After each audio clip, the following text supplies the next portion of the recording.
hit the city of Lima in 1940, my grandparents' house was one of the few houses left standing. This shock trembled everybody's lives. And my grandmother's response was to set up a community kitchen and a shelter to host family members and friends in their house. This woman only had an elementary school education. However, she was the financial guru of the family. She used the limited daily budget and was able to save and buy properties that later in life helped them to earn rental income for my grandparents' retirement. As you can see, in life, we all have ups and downs. Economists call them business cycles. The challenge is how to use resources efficiently to adapt, to face these cycles. Myself had few cycles also. I live in times of uncertainty and economic instability brought by inflation.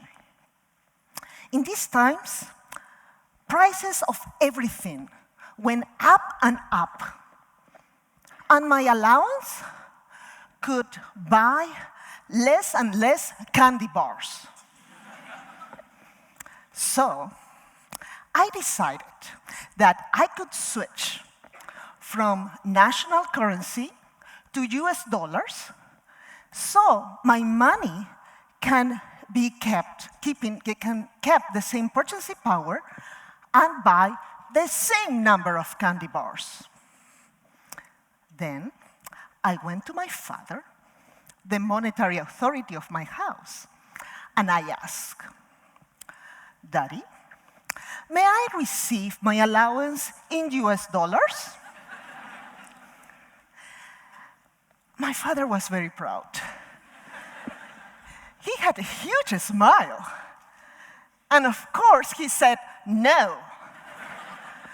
When I earn my salary in US dollars, you will get your allowance in US dollars." What meant never, because he worked for the government. Yes, he was a pediatric surgeon who practiced from the 60s until the 2000s.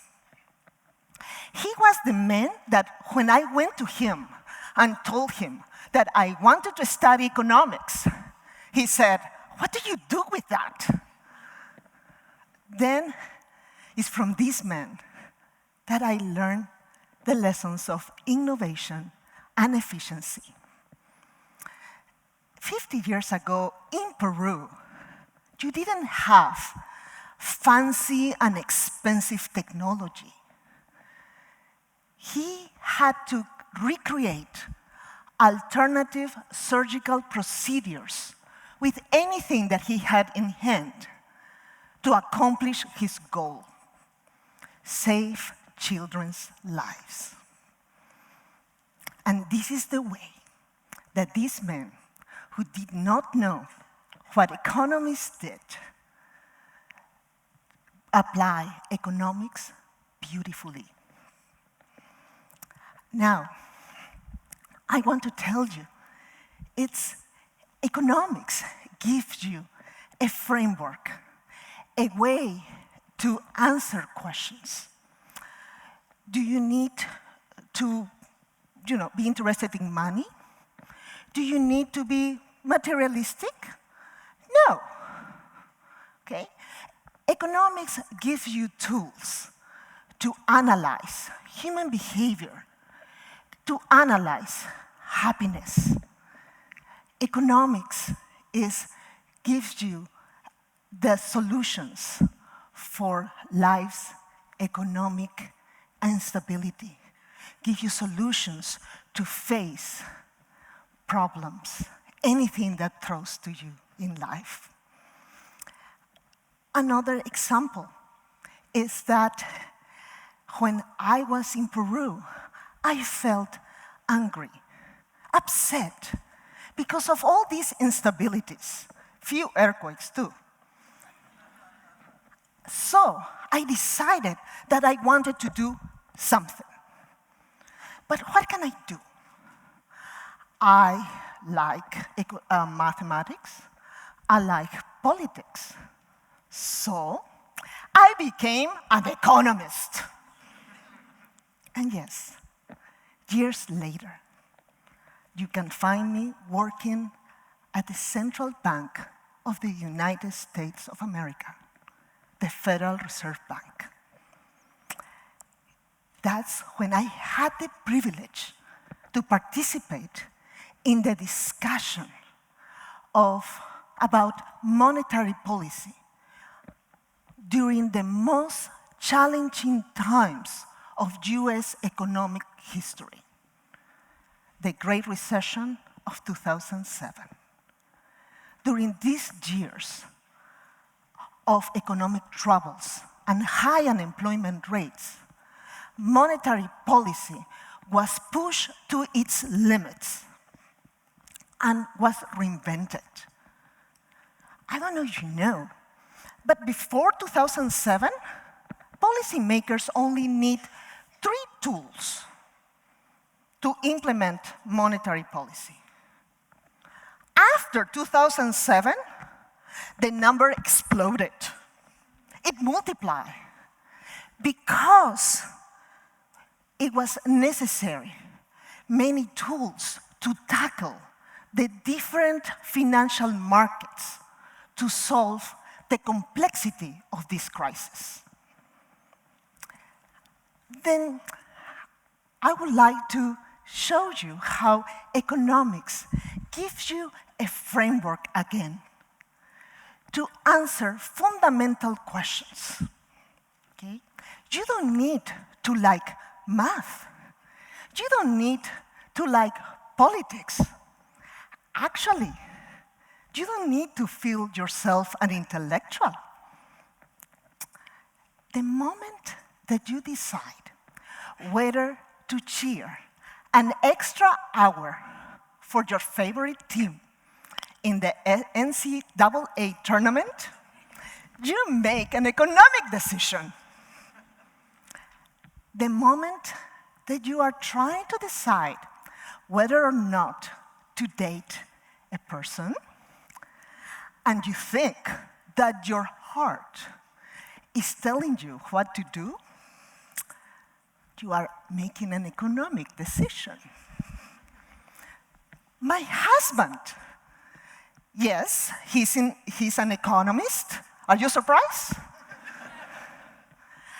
According to many articles about the economics of marriage, he is the perfect match with whom I can maximize my current and future expectations, given my preferences and limitations. As you can see, life throws to you a number of problems, uncertainties, economic instability.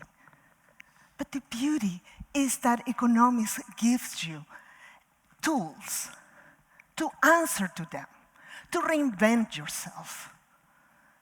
Another example comes to my mind. My grandfather.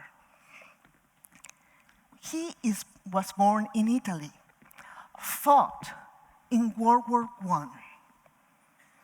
He had to leave his country due to political persecution, and he migrated to Peru, thank goodness.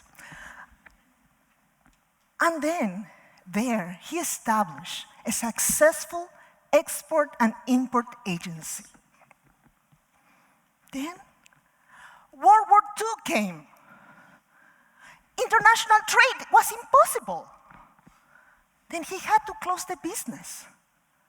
And he set up a shoe store. Why? Well, if he can sell shoes abroad, he can sell shoes in the city, right?